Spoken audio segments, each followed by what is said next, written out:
Sup, freaks? This rip was brought to you by our good friends at River. River has a new referral program. Go to river.com/TFTC for $5 worth of Bitcoin. When you sign up, set up an account and buy $100, you're going to get $5 of Bitcoin on top of that. River is the most secure Bitcoin exchange since they don't rely on any third parties. They built everything in-house, from their wallets to their Lightning Network wallets. They also have zero fee, dollar cost averaging. Other platforms charge large fees and have giant spreads.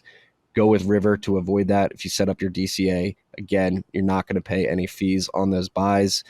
River also has a relationship management team that's US based and available by phone for you or your business. You can actually call River to get some customer support. It's a great value add that is hard to find these days. And again, they build everything in-house, including their cold storage, and all Bitcoin is held one-to-one in their multi-sig cold storage wallets. But they encourage self-custody as Bitcoiners. So the goal is to get you Bitcoin and to get it off of River into a wallet that you control. They build everything in-house. It's the most secure exchange. They've got free dollar cost averaging, and they have the new referral program. So go to river.com/TFTC, sign up, and you'll get $5 worth of Bitcoin after you buy $100. Enjoy this rip. What's up, freaks? Welcome back to TFTC. Really excited for this episode, Sam. I was just mentioning I'm a bit embarrassed that it's taken me this long to find your journalistic work. It came across my radar a few weeks ago when you were, I believe, at a State Department press briefing, and you were asking questions about the USAID's funding of the Wuhan lab and Ralph Barrick's connection particularly, and that really piqued my interest because we've been covering COVID here over the last 3 years, 3.5 or almost 4 years now since it was unleashed on the world. And that led me to reach out to you to invite you on the show to talk about this particular instance and this particular question you asked the press secretary. And then that led me to do research on all the work that you've done. Not all of it, I'm sure, but a lot of the work you've done throughout the years. And you've been on the front lines of trying to hold the power structure's feet to the fire, asking really hard questions, whether it be about the war in Iraq, the anthrax, false flag, I think you would define it as, and most importantly, in recent years, the narrative around COVID. And you've been on top of it based off of my research since COVID, again, was unleashed on the world in early 2020, and been skeptical about the mainstream narrative. So yeah, that was my monologue saying, I'm embarrassed I didn't find you. You've been doing great work for decades now, and I appreciate you joining us on the show today. Thank you very much. It's a testament to the power of shadow banning that you and lots of people don't know about my work, but I'm delighted to be with you. What? So you pretty sure you're shadow banned? Oh yeah, I've documented how I'm sometimes uniquely shadow banned. We once documented right after Musk took over Twitter, I put out a piece critiquing his stance about freedom of speech, not freedom of reach. And then right after that, I was shadow banned in a way I'd never been shadow banned before. Like you would, I put out a tweet and then you responded to it and you looked at your response, my tweet would disappear. It was just totally freaky. I mean, I think I'm still shadow banned to some extent, but for a while I was like shadow banned, like I'd never seen anybody shadow banned before. Well, I'm happy that tweet. I was able to document that, when that happened. So. Yeah, well, I'm happy that tweet made it through the shadow ban because I'm really excited for this conversation. I think we could start there just with your questioning of the press secretary about USAID's involvement with the potential funding of the Wuhan lab and the connection between Ralph Barrick, I believe out of North Carolina, and the research that was going on, particularly around gain of function with the coronavirus specifically. And again, you've been on this since the early days of COVID, February, March 2020. What sort of tipped you off to the mainstream narrative not being aligned with what the things that you were seeing? I've written about this. Big chunk of what tipped me off was Francis Boyle, who's a law professor who wrote the U.S. implementing legislation for the Bioweapons Convention. I actually got an email from him sometime in late January of 2020, after the outbreak started, and he was saying, somebody should check to see if there's a lab in Wuhan, because he was suspicious, because he's been through so many of these outbreaks, and occasionally he,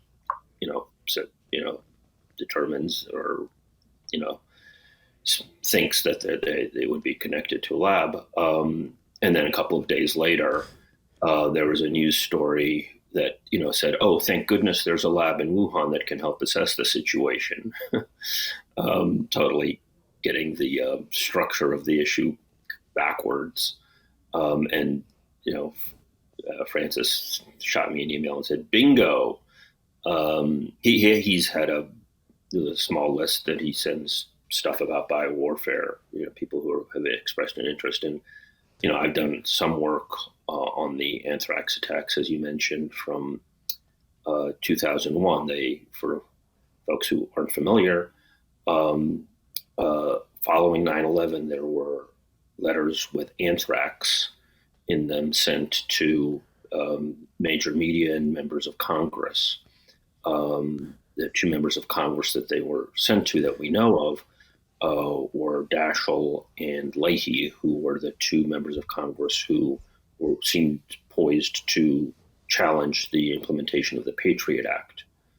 So Congress had to be shut down. There was a nationwide panic. 9/11 was sort of a discrete event. So the anthrax attacks following 9/11 were sort of, set off a genuine national panic. People were afraid to open their mail, which back then was a really important thing. And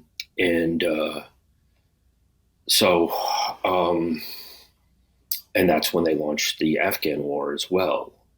The anthrax letters came with, letters written on them saying, death to America, death to Israel, praise to Allah.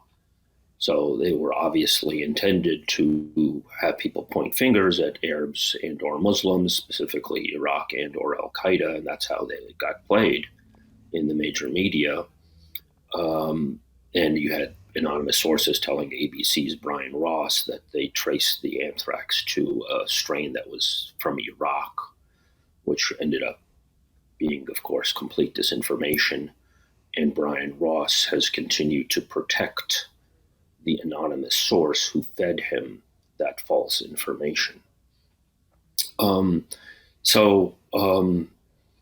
But it turned out, after serious forensic evidence was done, that it was the AIM strain, which was connected to U.S. labs and or their allies, most likely either in Britain or Israel. So that's the crux of the anthrax case. They ended up pinning it on a series of individuals, and the case fell apart on each of them. And then they pinned it on Bruce Ivins, a lone scientist at Fort Detrick, who allegedly committed suicide, and therefore they didn't have to have a trial, and therefore they didn't have to produce evidence. And the FBI just said, no, he did it.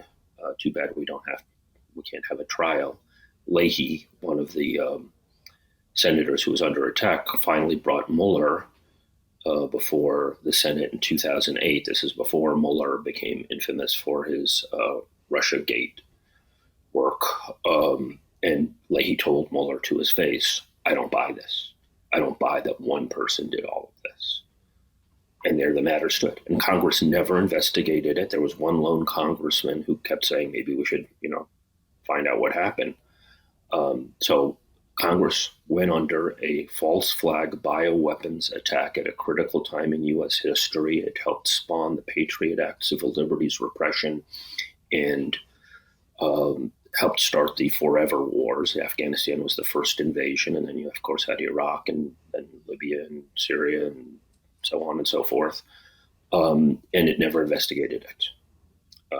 So I, in part contrast that with the whole January 6th, endless talk and speculation and so-called investigation and so on. So that's part of the background that got me interested in this general subject and the unique features of bioweapons and what that they can do and what they can do in terms of having a mass panic. People become very frightened, as they did after 9/11, as they did after the anthrax attacks, as they did after COVID, and it hinders many people's capacity to think and think critically. Yeah. And I'm having a bit of pattern recognition here because, again, I was a bit shocked doing research on your work on the anthrax, the aftermath of the anthrax false flag, I think it is safe to say now at this point, but I don't remember. False flag. I mean, whoever sent those letters was either from a U.S., I mean, whether it was Bruce Ivins or a wider conspiracy, it was clearly they intended to make it seem that it was coming from an Arab or Muslim source, and it wasn't. So it was a false flag. Yeah.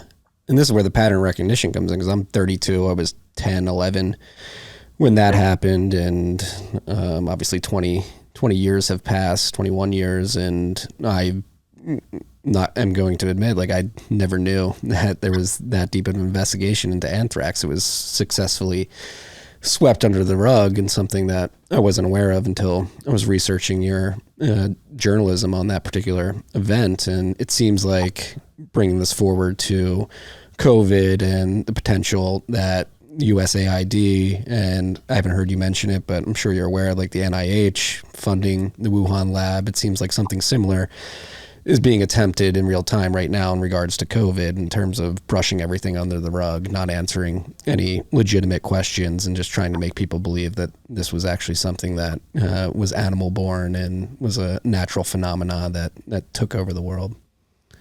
Yeah. And by the way, I plug this on my Substack that there have been a number of writers, Whitney Webb, Alexis Bader-Mayer, who've made additional connections between the anthrax attacks and and COVID in terms of personnel involved, as well as institutions and other things. There was a tremendous propaganda blitz at the beginning of the pandemic to pretend that it couldn't have come out of a lab.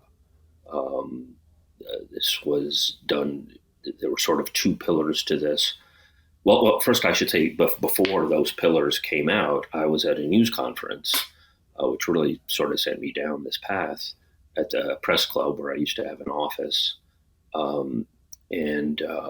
The CDC was there, and they were talking about the outbreak. This was before it was declared a pandemic, February 11th. And I asked, is it the CDC's contention? I had just learned about that the lab existed in Wuhan a couple of days before this. And I said, is it the CDC's contention that this has no relationship to the lab in Wuhan? It's the only BSL-4, that's the highest level lab that we know of in all of China. And they gave a very disingenuous answer. And I followed up, specifically saying, even if it looks like it came out of nature, it still doesn't mean that it might not have come through the lab. That is, it could have been collected and then, housed at the lab, now through the lab. To me, that is obviously lab origin. If you take something from a cave where nobody is and it's not hurting anybody, and then you put it in a city of several million people, you're doing something there. And they again gave a very disingenuous response. So that sort of set me into starting to look at this. And then in the coming weeks and months, there were two pillars put out. One was the letter in the Lancet, Peter Daszak, and who's head of EcoHealth Alliance, which funded the lab in Wuhan, and Jeremy Farrar, who was head of the Wellcome Trust, which is sort of the Gates Foundation equivalent in Britain, and he now is chief scientist for the WHO, which is now in the process of juicing up its treaties, and the UN now is meeting to further this, to further empower the WHO in terms of what it can do during a pandemic. These provisions will likely further erode democratic processes in individual countries and their sovereignty.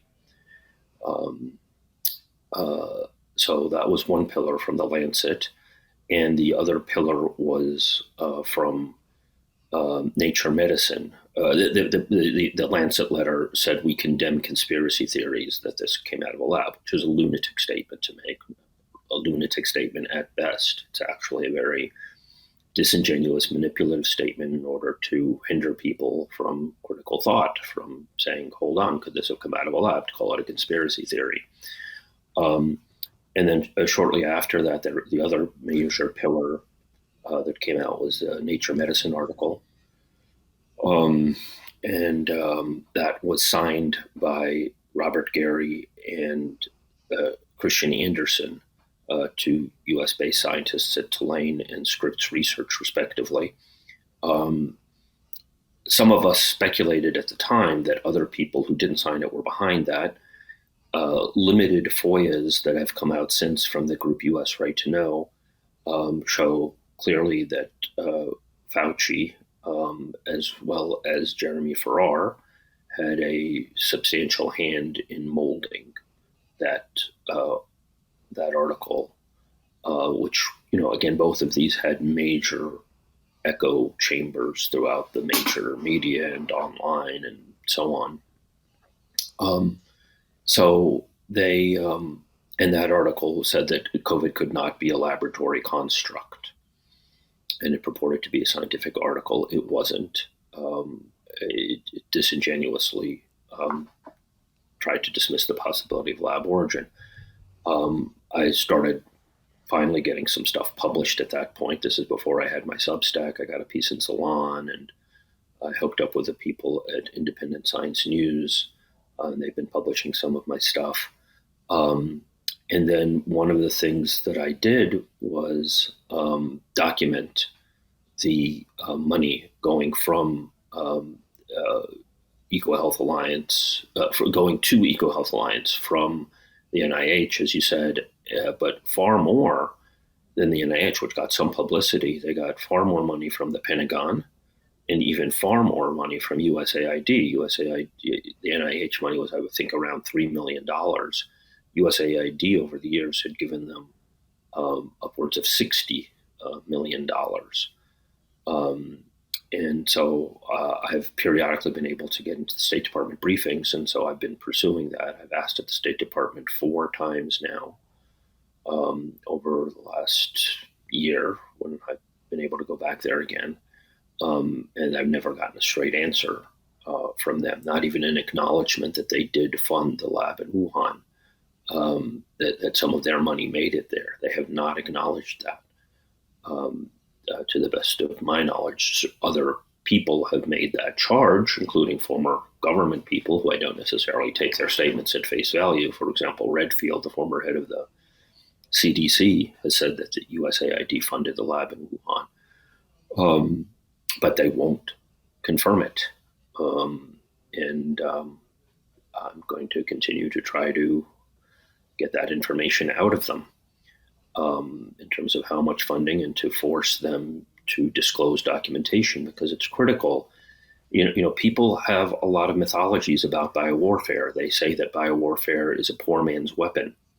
They've even, the Republicans in Congress had some hearings which had some decent information on them, and they had this guy from MIT on it. He was like, "Why is the U.S. and China, the great powers, why are they engaging in this stuff? This is a poor man's weapon." It's not a poor man's weapon. It has a unique attribute, which is deniability. Nice country you got there. It's a shame you just had a swine flu outbreak. Maybe we can help you with that. Biowarfare is a unique weapon, and it can be used by so-called great powers for very destructive purposes, because they can claim that they are not responsible. They're not responsible for it. So I don't know if you want me to keep going. There are other things, other paths that my research took me to, but no, I mean, I'm just sitting back. Not only is it It's a very nefarious weapon too, because it's almost like humans Absolutely. trying to play God with nature, and who knows what the Absolutely. unknown unknowns are that. Yeah, and it kills civilians for the most part. It's an incredibly nefarious weapon. And another unique attribute of it is, the one good thing about a nuclear war is that you know that it happened. You could be under a biological weapons attack and you wouldn't necessarily know it because you don't know if it's a weapon or if it's a natural outbreak, especially if you're being disinformed about the possibility that it came out of a lab. And if it came out of a lab, then it could well be a weapon. The Bioweapons Convention prohibits this kind of work, and they've tried to, in effect, do workarounds and exceptions to say, oh, it's only for defensive purposes. It's actually not a legitimate argument because the convention and the associated U.S. law doesn't have the word defensive in it as an exception. It says peaceful purposes. So Francis Boyle, the law professor who wrote it, makes a stink about that, and I think legitimately. But they pretend that they're doing this work for beneficial purposes, but it's all a statement of intent, right? It's like saying the U.S. invaded Iraq because of alleged weapons of mass destruction, or because they allegedly wanted to bring democracy to Iraq. That's just a statement of purpose, just a pretext. That's not to be taken seriously. So for them to take viruses and then make them more deadly and say, oh, we're only doing this, for humanistic beneficial reasons. Well, that's what you say. There's no reason to take that at face value. No. And then bringing this back to the USAID and their funding. I mean, you mentioned the FOIA request that sort of brought to light the fact that Fauci was emailing with others to sort of form the narrative in the early days. And that's a direct paper trail to prove some type of literal conspiracy they conspired to drive a narrative into the public's consciousness. But there have been individuals who've come out and said USAID has funded the Wuhan lab in the past, and the NIH. I believe there's paper trails of the NIH that we can point to. Are there any with USAID? Yeah, I don't bring that up because that was established and conceded early on. Mm-hmm. And so there's no paper trail that shows direct funding from USAID to Wuhan. It's just hearsay at this point. It has not been made public yet. Yeah. And they will not. They have thus far refused to acknowledge it on the 4 occasions that I've asked about it at the State Department briefings. Yeah. Why do you? And I've emailed them, which they usually respond to my emails when I do an immediate request for something. Actually, they responded once with just boilerplate material about the subject, but not answering the question. Does the USAID have some special protections where they're not an agency that is forced to give up information? Like, could this information be FOIA requested, or? It could, and it has been. That was actually one of my questions at the State Department, the fact that U.S. Right to Know filed FOIAs with USAID early on during the pandemic, and they never responded. So earlier this year, I harangued Ned Price, who was their spokesperson. He lost his job shortly after this. And said, when are you going to, why haven't you released these documents? It's been 3 years, and he wouldn't give a meaningful response. So I harangued him about that for a while. Yeah. So we don't know. This is why, and again, some Republicans have made some decent noise. Sometimes, they overly blame China for things from my point of view. But what they haven't really done is use their subpoena power. Right? The Republicans, in the House, have a majority, and they could use their subpoena power, and they could force these agencies to turn over documents. They could force individuals to testify, and they have not meaningfully done that. So you have, there are so many aspects to the failure that's gone on here, from the stonewalling by the agencies themselves, the complete disregard for the facts by the Democrats and even many so-called progressives, and the fact that the Republicans really aren't using tools that they have available.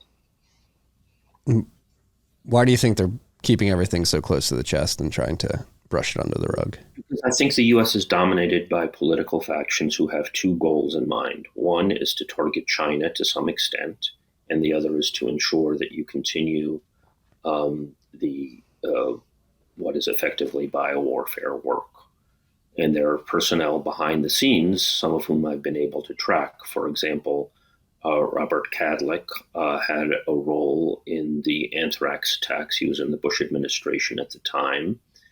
And then he was over at HHS, Health and Human Services, and he effectively ran Operation Warp Speed, which rolled out the vaccines, so-called vaccines, the jabs, at the beginning of during the Trump administration. And now he's over at the Senate, effectively directing traffic as to what the Republicans in the Senate do and don't do. So that's a problem right there. That's going to hinder what the Republicans do and don't do, at least on the Senate side. And I imagine it has some effect over on the House side, and there might be other constraints there that I haven't been able to figure out yet. So, I mean, there is a deep-seated U.S. establishment, and there are a lot of layers to it, and I and other people are doing our best to peel away. Yeah, they're really good at protecting the establishment. And it's weird. It's like whether it's anthrax, weapons of mass destruction, or what we're discussing now as it pertains to COVID, there's just a ton of gaslighting. And it's effective. People, again, going back to anthrax, like I was unaware of the follow-ups on the anthrax attacks until I was doing research for this interview. And that's what I worry about in the context of COVID is that happens and all this time passes and it just gets swept under the rug. And COVID stuff already is being memory holed. And there's a lot of stuff out there. Another case that I've investigated, I mentioned the second pillar of propaganda, the proximal origins paper that said that COVID could not be a laboratory construct, written by Robert Gary at Tulane and Christian Anderson at Scripps Research. So I started doing research about the two of them. Why are they doing this? Now, as we said, since then, there's been documentation that came out regarding Fauci and Farrar playing a role in that article, but they themselves had a very insidious motivation to lie about the possibility that COVID had lab origins. And that is that they are respectively the president and vice president of a thing called the Viral Hemorrhagic Fever Consortium. This is a collection of labs, U.S. labs in West Africa. At the time in 2014,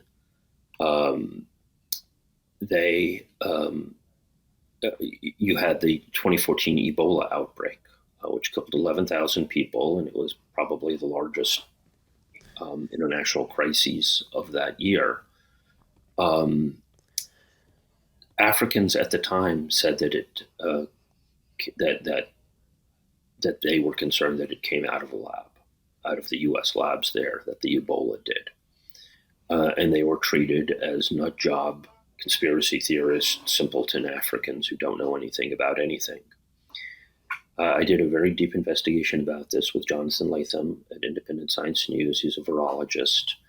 And we came to the conclusion that there was a very serious case to be made about this. I don't want to, go on and on about the specifics. Part of our work relied on the work of Chernobyl, who's a journalist from Sierra Leone. He actually is in the U.S. now, just got his PhD at Northwestern. And he pointed out lots of things, and we built on top of them. For example, the U.S. labs were in Sierra Leone, and the claim was by many of the same individuals who later played a role in COVID that the outbreak happened just over the border in Guinea. And they pinned it all on this child, little Emil, who they claimed was 2 years old, for playing with bats In fact, he was only 18 months, probably too young to be playing with bats. They claim that he died of Ebola. The workers in the village say, and his father say, no, he died of malaria. The German team by Fabian Linders, who, as I indicate, also played a role in COVID origins and working with Peter Daszak, he couldn't find any Ebola in the village. They claimed that it came from a burnt out tree where the bats had been, but were no longer there. They admitted in their article that prior Ebola outbreaks had a die-off of the local mammalian species, and there was no such die-off in this case. This is in West Africa, which is 1,000 miles away from prior Ebola outbreaks, which had been in Central Africa. So it's kind of similar to COVID in that respect. That is, COVID breaks out in Wuhan, apparently, which is far away from the caves where you would think that it would be from. And there was a whole series of things that indicate that this narrative was wrong. When Doctors Without Borders finally got to the area, they complained about a hidden outbreak in Sierra Leone. Metabiota was actually part of the consortium. People might recognize that name. It's had a hand in the Ukraine and with Hunter Biden's corruption and so on. It's actually also connected to Google, which is an important player in all of this because of the surveillance aspects of it. But they Metabiota was apparently undercounting cases in Sierra Leone, again, to make it seem like the outbreak happened in Guinea, away from the U.S. labs, that they were constructing a narrative so that people wouldn't think that it came out of or had anything to do with the U.S. labs. So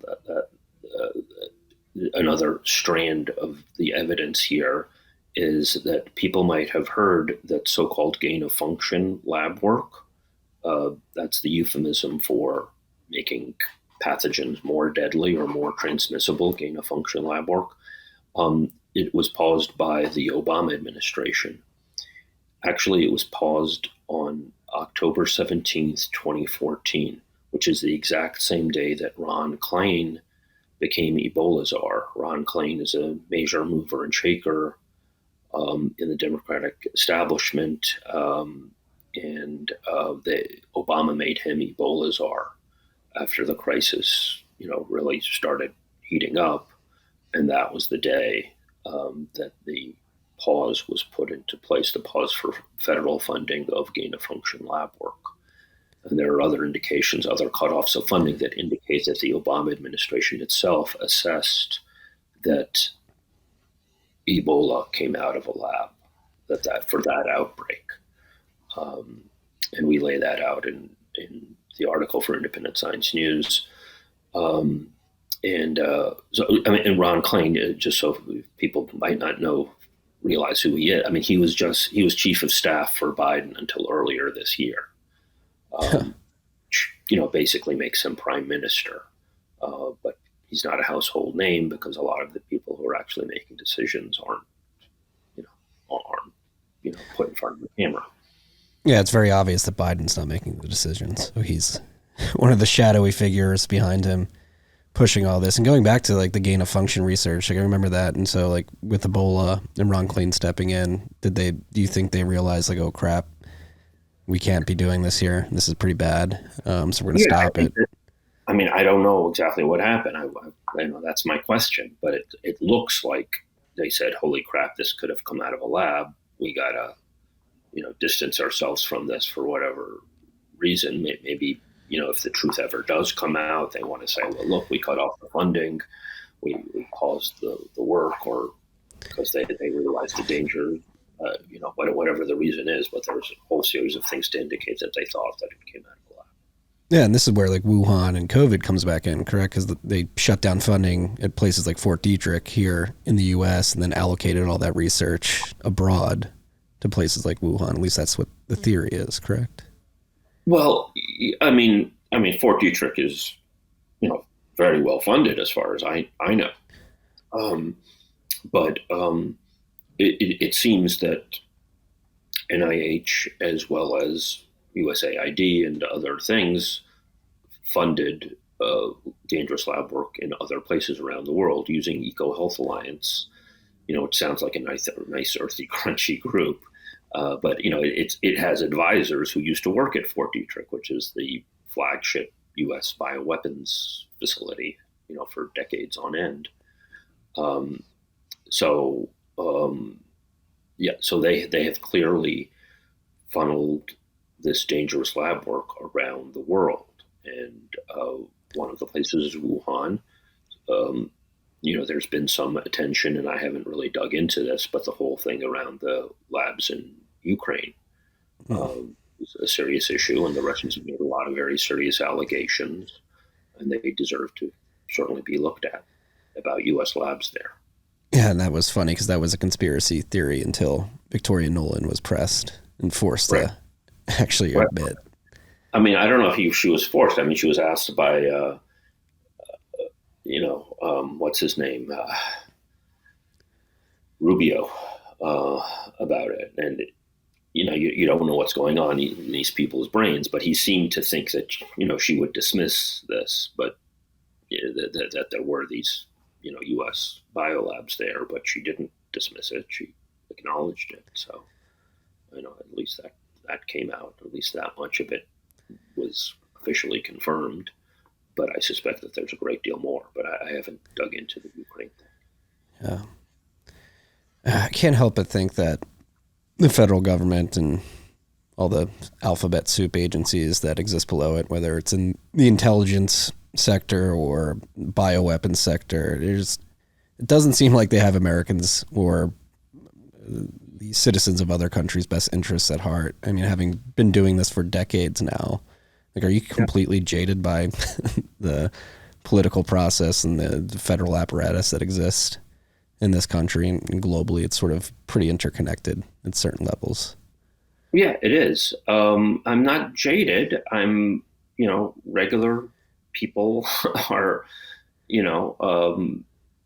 not aware of what's going on. And there are serious media and big tech mechanisms to keep critical information from the public. And it's my job to try to understand the information as best as I can and present it as best I can. These institutions are designed to maintain an edifice of empire. That the U.S. is an empire, but that they're working in concert sometimes with other powers. So there's a dimension to this where you have the U.S. and Chinese establishments colluding as well as sometimes clashing. Even I would say still with the Russian establishment, colluding as well as clashing sometimes. They're vying for power among sort of like the Democrats and Republicans, right? They seem to be clashing at sometimes, but a lot of the time they're colluding. They're each saying, pretending to be for the public in different ways while they're colluding with their buddies on Wall Street or Silicon Valley or the military, and getting the actual programs through that are diverting U.S. taxpayer money towards nefarious purposes that benefit a very few people and leave most regular people totally in the dust, if not completely ripped off.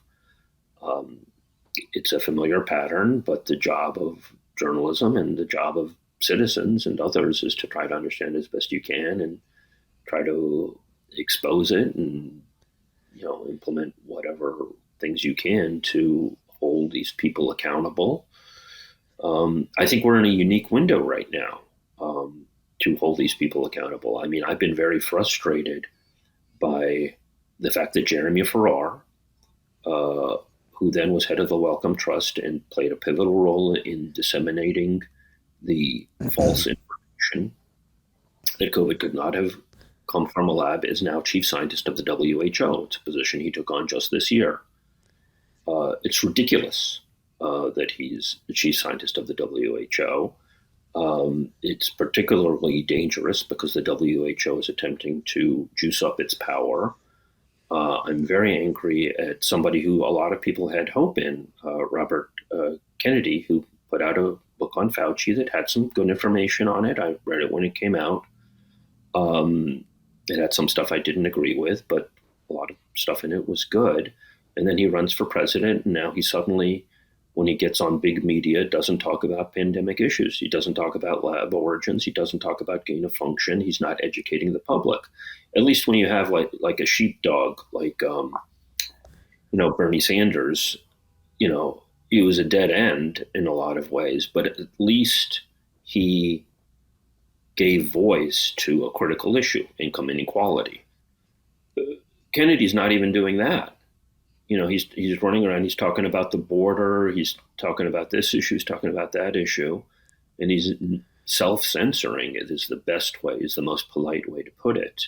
And he's like making completely deranged pro-Israeli statements as well. That's where his energy's going. And he's not educating people about gain-of-function lab work that poses an existential threat to humanity, on par, if not greater than, climate or nuclear war or anything else, as we've seen, right? We all lived through COVID and can see what can happen, and the next one could be worse. And Kennedy's, not coming out on this, and certainly not when he gets on big media outlets. When he gets on Rogan or when he gets on some establishment media outlet. I'm sure he's still doing some small podcasts where he might mention this. That's not my point.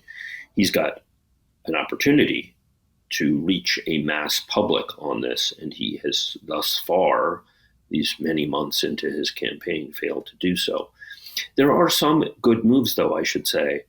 I said that next one could be worse, and part of what I'm thinking of, that there are scientists at the University of Wisconsin, and we were talking about Ralph Barrick earlier, and if you want to, we can talk more about him. He's at the University of North Carolina, but in Wisconsin, the scientists there did work that made the avian flu, which is highly, highly lethal, but not easily transmissible, and they made it more easily transmissible. It's estimated that if that got out, we're talking about billions with a B people dead. But it was government money, as well as funding from the Gates Foundation, that funded the work at the University of Wisconsin that did that. There is legislation now in Wisconsin, state legislation, to try to stop that. Why are they even working on it?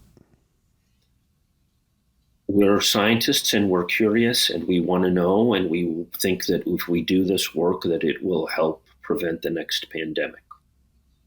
That's what they say. That's what they say, fundamentally. Again, guys, it's just like completely hubristic, man, trying to play God. Totally. And you have other scientists who don't get a lot of press saying it. You have prestigious scientists saying this is madness, this is crazy. The most prominent person, the most prominent scientist in the United States is probably Richard E. Bright. He's at Rutgers. And I imagine that he's at Rutgers and not a more prestigious university, precisely because he's taken principled stands on this.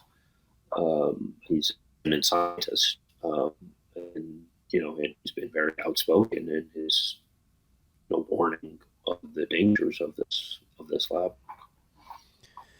Yeah, it's very. I'm pretty jaded. It's very disheartening. I'm sorry you're jaded, but it's isn't it liberating to at least get some level of truth about what's going on, and at least some level of things to do, right? I mean, I'm saying that there's this thing in Wisconsin. So I don't know if you have any listeners who are in Wisconsin. and they can, help push that. I wrote an article about it, and I linked to the legislation. If people are in other places where this lab work is being done, it's being done in Texas at Galveston, as I say, North Carolina with Barrick, who's probably doing the most dangerous stuff. I mean, he, not the most dangerous, but the most sophisticated, I would say. Maryland, where I am right now, because that's where Fort Detrick is. It'll be interesting if the Maryland government tried to stop Fort Detrick, which is a federal facility, from doing lab work, but that's a fight I'd like to see happen. And presumably at Scripps and other facilities in California. Yeah. Yeah. Well, you mentioned the window of time. And that's because, because people, pandemic is over, but here we are. WHO is trying to do a power grab. They could declare a pandemic, 2 months, 2 years from now, who the hell knows? And suddenly everybody's in lockdown mode again. And then the repression really kicks in. So we have a relatively open period right now, and we need to make the most of it, I think. Agreed. And that's the scary thing, like bringing this back to media, which outside of individuals like yourself seems wholly incapable or unwilling to actually do the hard work and educate the public. Like bringing the WHO back into this, like YouTube has come out in the last 2 months and said, if you say anything on our platform that goes against what the World Health Organization is telling us is correct, we're gonna remove your content and give you a strike. And Logan, my producer, and I were just talking right before this. There's Dr. Paul Saladino. He had an episode about raw milk and just the benefits of raw milk and misconceptions around it a couple of years ago. And they pulled that a couple of days ago because the World Health Organization doesn't recognize raw milk as something that people should be able to ingest. And that's like the scary thing when you have this supra structure of federal government and large corporations like Google teaming up to really prevent this information from getting out there. It's very scary, and it's part of the reason why we do this show. But we're being honest with ourselves. We're a gnat on the ass of the elephant that is the mainstream media and this sort of techno political superstructure that exists out there. Like it's really a David versus Goliath type setup right now for the individuals who want the truth and the power structure that doesn't want anybody realizing that truth. Yeah, no, it absolutely is. It absolutely is. The resources on the other side are tremendous.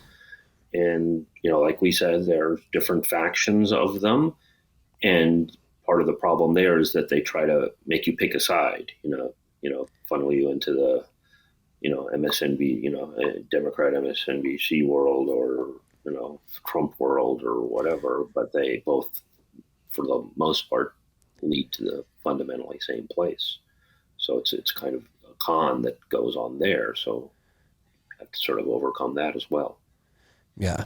And then you mentioned Elon in the beginning of the episode, and yeah, he's posturing like he's trying to make Right. X this platform of free speech. But I think I've been calling Elon the Manchurian candidate of the private sector for the last few months, because if you just look at his body of work, he's heavily dependent on government subsidies and all of his other lines of businesses. And to think that he would sacrifice that money spigot by allowing people to speak freely on X is a bit naive on behalf of a lot of people out there who actually believe that he's really trying to bring free speech back. Yeah. I mean, in some respects, it's, terrible that he's deceiving people, but people know that they need something else. That there's a hunger out there and they don't know what it is. They're just flailing around saying, maybe Trump will provide an answer. No, he's not going to do it. Is Elon going to provide an answer? Is he going to help? The public is hungry for, some modicum of, accountability and, actual facts and genuine honesty, I think. It's just that you have to peel through so many layers of deceit to try to get to it. And most taking care of their kids or parents or whatever, and trying to get by, and can't go through all this stuff. So it's a matter of people who can try to present information as clearly and concisely as possible, and sometimes I succeed and sometimes I fail, and other people can pick up the ball on parts of it and do local activism. I think that there could be all kinds of opportunities to sort of meld the online world with the real world. Put lawn signs up that debunk things, and then post them online to encourage other people to do the same thing. Or, I'm hoping to set up some projects where I sort of concisely put together information on papers, like literally a PDF file, and then people can pass it out in front of an institution. Especially, I'm just outside of DC. So imagine people, flyering in effect in front of these institutions, including reaching the employees of the institutions, half of whom don't know what the hell is actually going on in the building that they work, to try to disseminate that information. It's a constant battle of, trying to get information out and trying to get some semblance, I hate to say reform, because I think that we need more than reforms, but some kind of genuinely positive, meaningful change. Yeah, we need people to wake up. Number one, I'm imagining a lawn sign right now. In this house, we believe that the NIH funded gain of function research. Oh, that's brilliant. That's brilliant. That would be brilliant. Go, I really think that there's like money to be made on stuff like that, that would be fun, because most of those lawn signs have disappeared. You'll notice, Mm-hmm. People know, they're not willing to acknowledge, but at some level they know that they were conned, so I think something like that, I'm so glad you said that. Something like that could take off. Can I, if you go with that, can I get a, 2% cut or something? Yeah, you know what? We're thinking about spinning up a merch store. We may need to add a lawn sign section to the store. I've got some ideas. That'd be great. Yeah.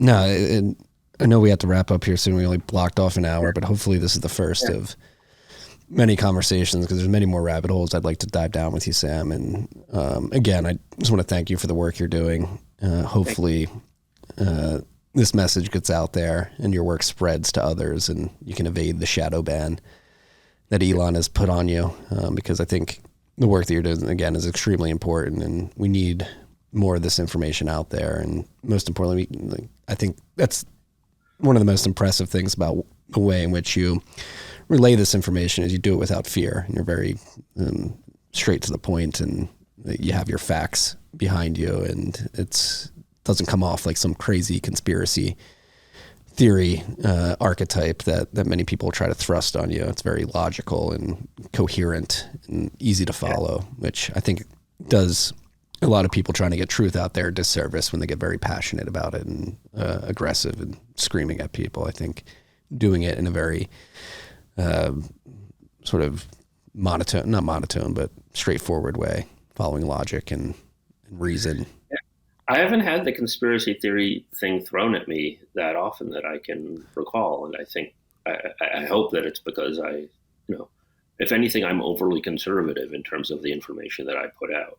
That is, my speculations, I got to tell you, are far more interesting than any that I generally hear from, whatever groups that are actually engaging in conspiracy theories and so on. But another thing interesting about that term is, if you talk to people who follow corporate crime, for example, they ridicule the term. I mean, they're like, of course there are conspiracies, right?